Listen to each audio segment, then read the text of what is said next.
Alright everyone, Cowboy Trades here, welcome back to the channel for a quick update on the Fed commentary. So the Fed has just crashed the S&P 500 and the markets with their new commentary coming from Fed's Kashkari and Fed's Bostic. Let's run through what both of these guys had to say, starting off with Fed's Kashkari. Now Kashkari came out and said we would like to avoid a recession, but getting inflation down is job number one. At the next Fed meeting, he's also open to the 25 basis point versus 50 basis point debate. So we're now seeing more Fed members talking about this 50 basis points. He also said, I lean towards continuing to push up my policy path versus my more dovish December view. Over tightening policy is an absolute risk, but underdoing it poses a far greater risk to the US economy than over tightening. Kashkari then concluded by saying, I'm not sure if we'll be able to achieve a soft landing, and that he's deeply skeptical of cryptocurrency. Now, coming over to Fed's Bostic's commentary, he said, I continue to believe that the US central bank's policy rate should be raised to between 5 to 5.25%.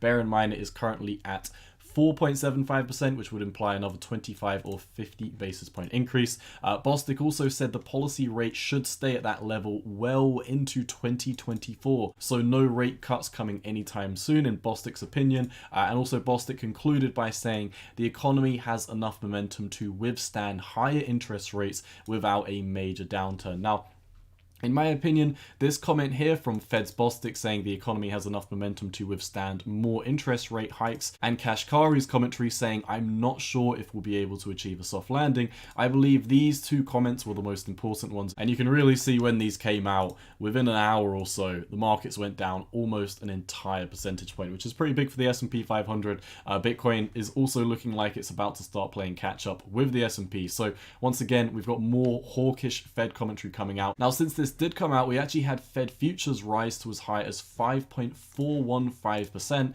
which basically from where we are implies another 65 basis point increase in the immediate short term. Fed futures did come down a tiny bit since then, but bear in mind on the daily time frame they are still up. On the weekly time frame they're skyrocketing, and as you can see, we are pushing up into new highs for Fed futures for this cycle. And speaking of new highs, as soon as this Fed commentary came out, guess what also pushed up to new all-time highs for this cycle? That is the US government bonds on the 2-year basis. Now you can see these pushed up to 4.9%, exceeding the highs in November 2022. You can also see we're well underway to my personal price target for the 2-year government bonds, up at 5%, which from where we are right now is only about another 4.25% increase. And if we do manage to exceed this level, we do have a beautiful 1.618 Fibonacci up here at 5.4%. This would imply another 10 or 11% increase for the 2-year government bonds at this moment in time. So government bonds are pushing up to new highs. The expectation of more interest rate hikes is mounting as the markets start to capitulate based on this Fed commentary. Now, I just wanted to really update the lower time frame. What has happened in the market since I recorded my last S&P 500 video 1 hour ago, being this S&P 500 move will shock the markets, has not changed. The only thing that's changed is what I've updated you on the Fed futures, what's happened in the 2-year government bonds. If you want a more extensive analysis video on what's happening with the S&P 500, everything from the Elliott wave theory, lower time frames, bearish price targets, Fibonacci's going on, and also this break to the downside of this descending line of resistance in the bear market, that will all be included in my previous S&P 500 video. For today, my friends, that is all I've got. As always, if you enjoy these Fed commentary updates, I know not a lot of other crypto YouTubers or YouTubers in general cover this stuff, so if you do appreciate that content, let me know down below by leaving a like and a comment,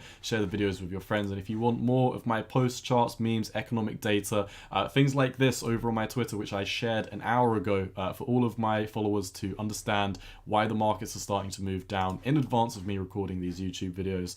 That is where you need to get it from, at 618_cowboy. For today, that's all I've got. It's been your boy Cowboy Trades. I'm out. Peace.